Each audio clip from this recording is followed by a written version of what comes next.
Um, he's an incredible fighter for our people, an organizer up in the Bay. But he's going to tell you more about that right now. Al, tell the audience a little about yourself. Sure, sure. I first got active when I was a young guy at East LA College back in the late 60s, early 70s. But I was like a lot of activists.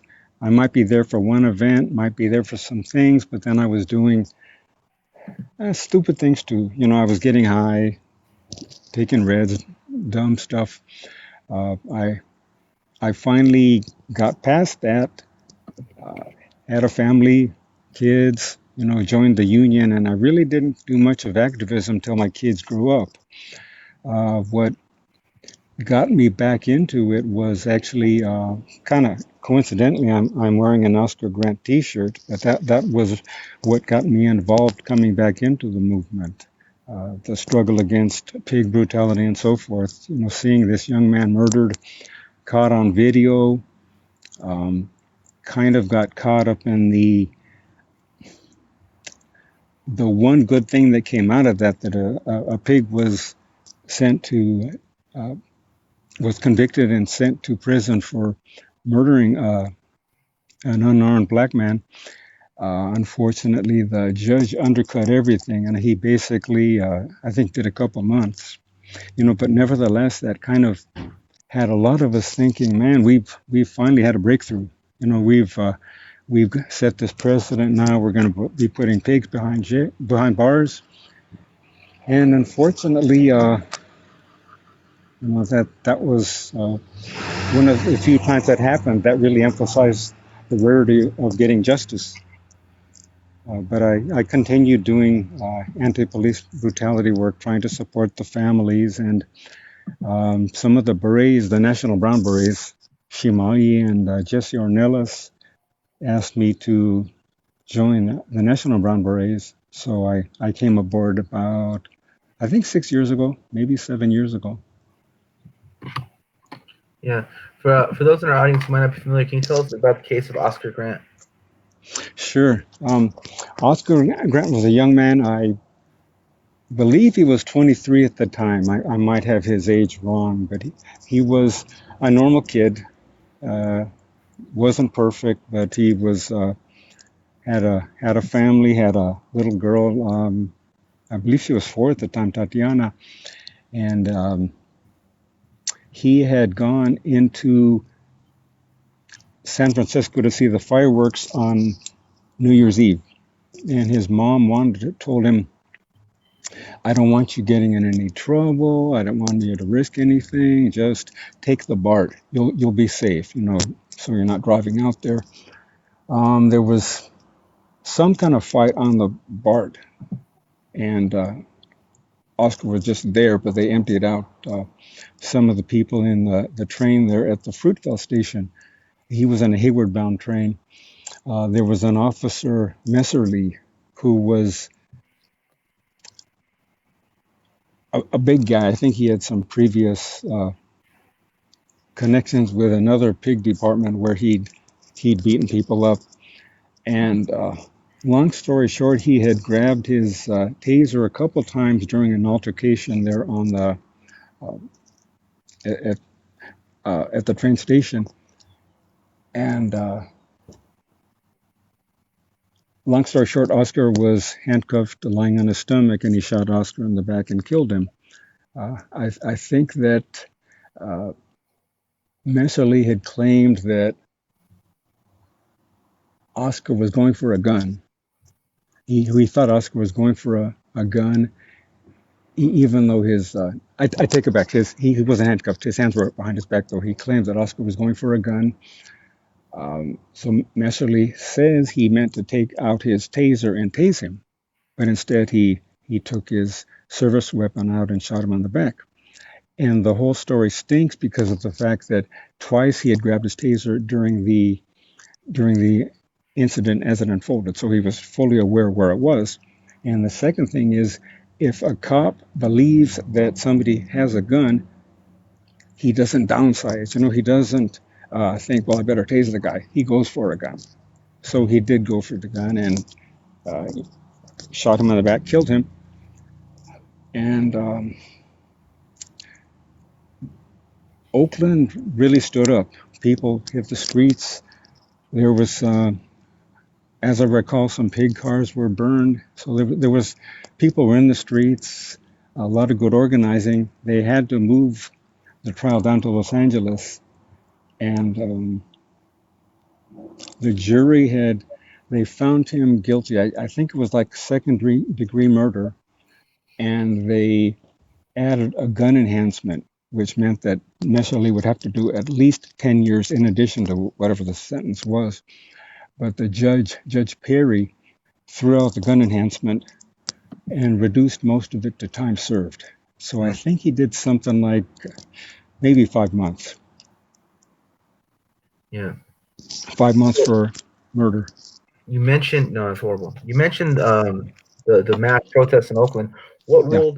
What role? What kind of organizing and role did the Brown Berets play within that? We weren't involved, the Braves weren't involved up here in this. There could have been stuff going down south, but there wasn't a Brown Beret presence up here at the time. Mm. So, there were berets in other cities, and I would imagine because this got so much attention, there was probably some empathy and so forth. But we weren't involved in the specific activity here in Oakland. What about the case of Mario Woods and Alex Nieto? Mario Woods was absolutely tragic. He was a young black man. There had been some sort of quarrel, altercation. I'm not sure exactly what it was with a knife, and he was walking down. Let me see. I'm trying to remember what street it was. Anyway, he was in Bayview, and the cops were following him. A group of 6 or 7 cops. He was clearly kind of having a breakdown because he had his back up against a wall. He was looking all around. He wasn't brandishing the knife. I think it was in his hand. And there was actually a bus stopped there. The bus had just stopped. 3rd Street. It was on 3rd Street. And a young lady was filming it, right? And he was trying to get away. A cop got in his path. The cop, he didn't threaten the cop. He was still kind of just sliding along the wall. And one of the cops got scared and started shooting. So they all started shooting. And he was just torn to pieces by bullets. It was like seeing an execution.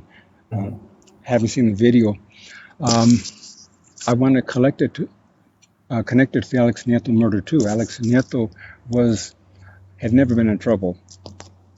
He was eating his lunch and racially profiled, as Mario Woods was, young black man. He was racially profiled in a gentrifying area, and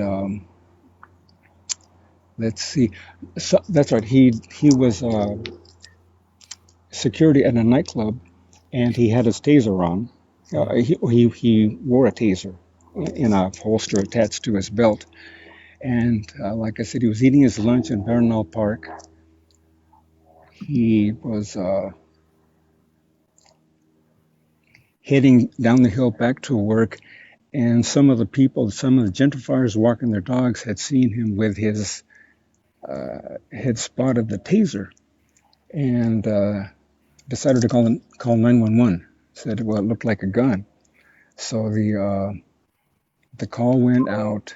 They described him as a large Latino wearing a red jacket and a red hat. He was wearing a red 49er jacket, and he had either a Giant or 49er hat on. And anyway, the pigs had arrived. Alex wasn't actually even, he didn't even see them. He had sunglasses on, the sun was in his eyes. He had his hands in his pockets, his jacket pockets, and the pigs opened fire. Um, they claim their story. Once they got their story together, they claimed that he had seen them. They said he had all this hatred in his eyes, even though he had sunglasses on for a witness. He drew his taser, pointed it at them, and the cops claimed they were telling him to drop it. Then he started firing at them. They saw the a weapon bucking, like he was firing. Um, he was hit with, I believe, 19 shots. Hits, I think, 19 times. They fired 59 shots at him, Yeah. and he was anyway. He was torn to pieces. Uh, when the family did, seek a civil suit, the all-white jury uh, sided with the pigs. Yeah. Um, one good thing is though that Mario Woods and Alex Nieto coalitions both did a lot of good work together here. And there was a lot of good black and brown unity. We would after Mario was murdered, the Nieto people, we marched from the mission Mhm. to the Bayview to hook up. Yeah. So, who are some of the black organizations that you united with? I mean, was that the Brown Berets uniting with them or during the coalition? No, it's really the just the Nieto coalition, and then working with the Mario Woods coalition, and then we were doing work also. I was doing work as with the Kenneth Harding Jr. Foundation, doing a community feed. Uh, Kenny Harding had been racially profiled and lost his life in the Bayview to the pigs as well. I didn't actually get sworn into the Braves. We used to go down as like Kenny Harding Jr. Foundation to LA sometimes to support some of the families down there, and that's when I started really hooking up with Shimali.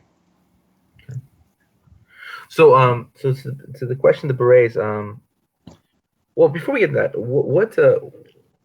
at what point in time, what point in your life did you get involved in kind of protesting or fighting back or organizing against all this police terror? When did you get involved in that? That was back 1969, 1970. Yeah, at East LA College, we had. I was just. I happened to join up. Not to join up. I mean, actually join a march. The BSU, the Black Students Union, was doing at East LA College, and they were marching on the uh, Pig Science Department because East LA College was a what do they call it, weapons-free zone. You weren't supposed to have guns there, um, other than uniformed personnel. But the Pig students were bringing their guns with them in the briefcases. So we had marched on. We had marched there. We marched there several times, but this one particular time, we tried to go inside the building, and one of the student pigs pulled his service weapon out and pointed it at us. Scared the hell out of everybody because his hands were shaking. The police were called, and they arrested some of the BSU people. I didn't get arrested, but Harold Welton, who you might know, he's still he was a Panther and an activist for several years. He was arrested. Nothing was done about the pig pointing the gun at us. And when you think about it, he was acting as a civilian, Yeah, threatening people with a gun. yeah.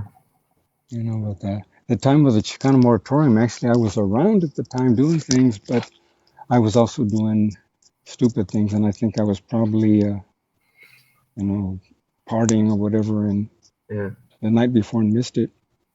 So you missed the child moratorium, but you were living in Los Angeles at the time, so it must have had Yeah, some effect on you. Well, for those in just watching now who might not be familiar, can you tell us a little bit about what the Chicano moratorium was? sure. Chicano moratorium was kind of an outgrowth of the blowouts in East LA in the sense that the lack of opportunities, police terror, and also an unjust wrong war with a disproportionate amount of Chicano deaths. And I believe that day there was 30,000 people who marched.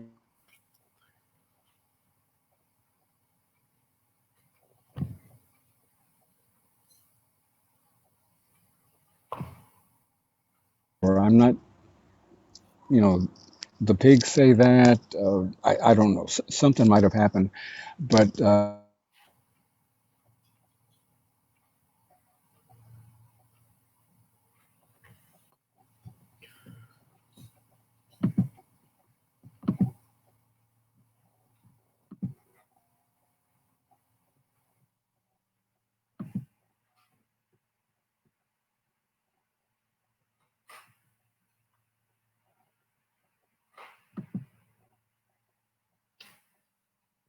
don't know if it's frozen on everyone's screen. It's frozen on mine. I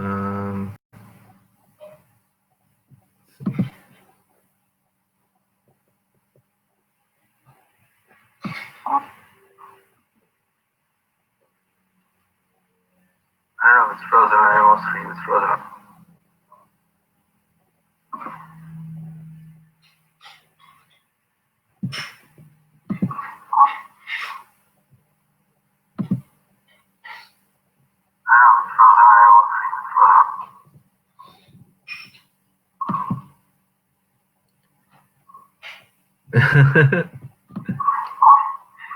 All right.